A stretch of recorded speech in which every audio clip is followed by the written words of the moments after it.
आज भारतीय जनता पार्टीच्या कार्यकर्त्यांना मनापासून आनंद होतोय की पश्चिम बंगाल आणि आसाम मध्ये भारतीय जनता पार्टीला घवघवीत यश मिळालंय। आपण गेले अनेक वर्ष पाहतोय की पश्चिम बंगालमध्ये ममता बॅनर्जींची सत्ता होती।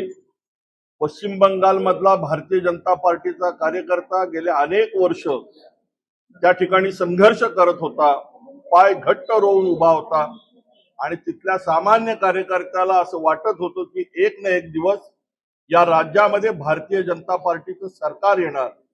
आणि आज आपण पाहताय की पश्चिम बंगालमध्ये परिवर्तनाची लाट आली आहे आणि भारतीय जनता पार्टीची सत्ता स्थापन होताना दिसतेय।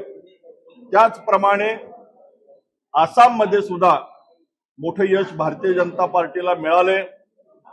सुदैवाने या दोन्ही राज्यांमध्ये विधानसभा निवडणुकींच्या निमित्ताने मागच्या काळामध्ये मी विधानसभा निवडणुकींच्या प्रचारार्थ गेलो होतो, त्यामुळे दोन्ही ठिकाणची परिस्थिती मला माहिती आहे।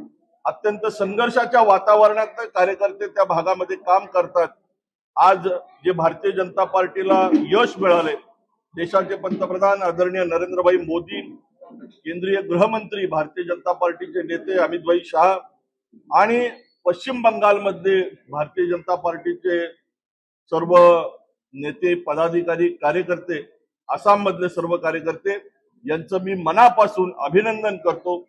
आज देशातल्या सामान्य जनतेला या विजयामुळे आनंद वाटतोय।